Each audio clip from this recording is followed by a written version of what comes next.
देणगीच्या नावाखाली विद्यार्थ्यांकडून वसुली. देणगीसाठी रुईया कॉलेजनं वाटले छापील फॉर्म्स. रुईयाच्या माजी विद्यार्थ्यानंच केलाय पर्दाफाश. शिक्षण प्रसारक मंडळीचं माटुंगा इथलं हे रुईया कॉलेज. कॉलेजला गेल्या वर्षीच कॉलेज ऑफ एक्सलन्सचा दर्जा विद्यापीठ अनुदान आयोग म्हणजेच UGC कडून मिळालाय. पण रुईया सारख्या या राष्ट्रीय पातळीवरील प्रतिष्ठित कॉलेजमध्येही विद्यार्थ्यांकडून संस्थेसाठी देणगी मागितली जात असल्याचा आरोप समीर रमेश गायकवाड या रुईयाच्याच माजी विद्यार्थ्यानं केलाय. विशेष म्हणजे देणगीसाठी पालकांकडून भरून घेतले जाणारे छापील अर्जही त्यानं मिळवले. आम्ही स्वेच्छेनं शिप्र संस्थेला देणगी देत असल्याचा उल्लेख या छापील अर्जात आहे. पालक स्वेच्छेनं ही देणगी संस्थेला देतात, मग प्रत्येक देणगीदाराला एकच छापील अर्ज कसा दिला जातो, असा सवाल गायकवाडनं केलाय. एक पत्रक तयार करून विद्यार्थी व पालकांना ॲडमिशनच्या वेळेस असं पत्रक वाटलं. त्यामध्ये असं लिहिलेलं आहे की टू द सेक्रेटरी SP मंडळी पुणे. शिक्षण प्रसारक मंडळीच्या नावावर स्वतः पत्रक तयार करून रुईया महाविद्यालयाला देशातील सर्वोत्कृष्ट महाविद्यालय म्हणून जो काही दर्जा मिळालेला आहे, त्यामुळे विद्यार्थी व पालकांनी स्वइच्छेने महाविद्यालयाला डोनेशन रूपाने काही बेकायदेशीर एक ठराविक रक्कम कमीत कमी 5,000 रुपयापर्यंत व संबंधित पालकांचा पॅन क्रमांक देखील मागितलेला आहे. मुळात म्हणजे अशा प्रकारे स्वतः पत्रक तयार करून विद्यार्थी व पालकांना वाटलं.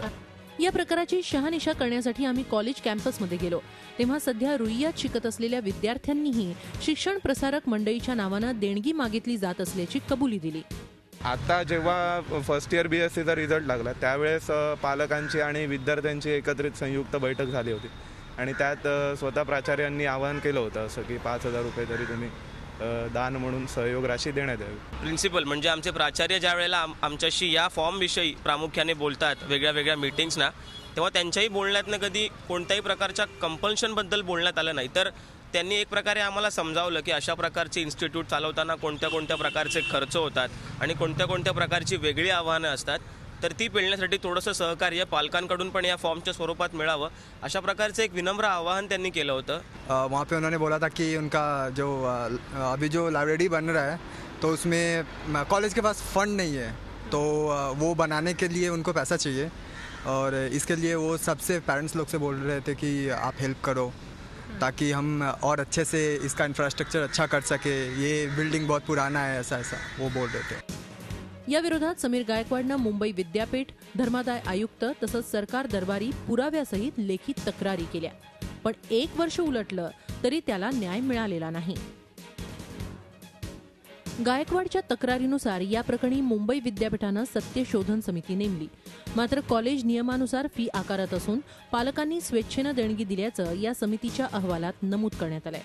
धक्कादायक बाब म्हणजे तक्रारदार विद्यार्थ्याचाच मानसिक प्रॉब्लेम असल्याचं कॉलेज कर्मचाऱ्यांनी सांगितलं, असं या अहवालात म्हटलंय. मात्र हे नमूद करताना कोणत्याही मानसोपचार तज्ज्ञाचा हवाला देण्याची किंवा तशी तपासणी करण्याची गरज सत्यशोधन समितीला वाटली नाही.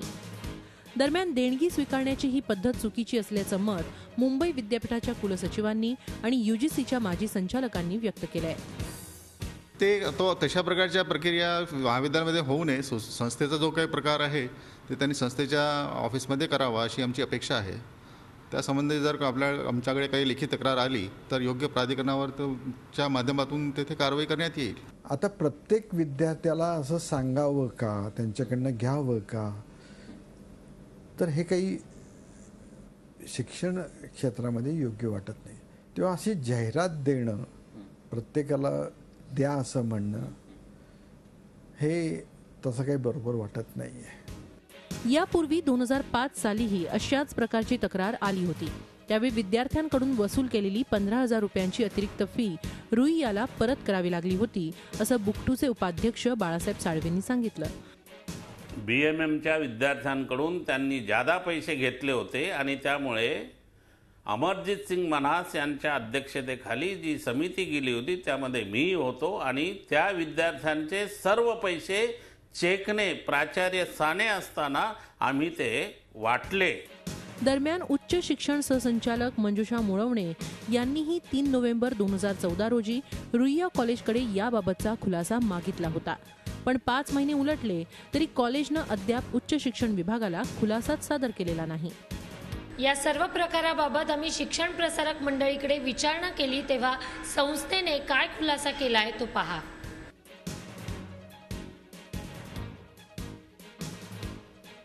केवळ वैयक्तिक आकस आणि सूड भावनेतून रुईयाच्याच एका माजी विद्यार्थ्यानं महाविद्यालयाची बदनामी करावी ही अत्यंत दुर्दैवी आणि क्लेशदायक बाब आहे. विद्यार्थी पालकांकडून शिप्रमंडळी देणगी वसूल करते ही तक्रार तथ्यहीन आहे. सदर विद्यार्थ्यास महाविद्यालयाचा जीएस होण्याची महत्वाकांक्षा होती, ती पूर्ण होऊ शकली नाही म्हणून सूडबुद्धीनं संस्थेला बदनाम करण्याचं काम त्यानं सुरू केलंय. त्याने इतर विद्यार्थ्यांची दिशाभूल करून कोऱ्या कागदावर सह्या गोळा करून महाविद्यालयाविरोधात खोट्या तक्रारी केल्या. या संदर्भात मुंबई विद्यापीठानं चौकशी केली असून ही तक्रार तथ्यहीन असल्याचा तपशीलवार आणि स्वयंस्पष्ट अहवाल सादर केलाय. उच्च शिक्षण सहसंचालकांकडेही महाविद्यालयानं खुलासा केलाय. महाविद्यालयानं नियमबाह्य अशी कोणती गोष्ट केलेली नाही असं शिप्रमंडळीनं स्पष्ट केलंय. शिप्रमंडळीनं या खुलाशासोबत रुईया कॉलेजच्या विद्यार्थ्यांची आणि पालकांच्या स्वाक्षरीची पत्रही झी24 तासकडे पाठवून दिली.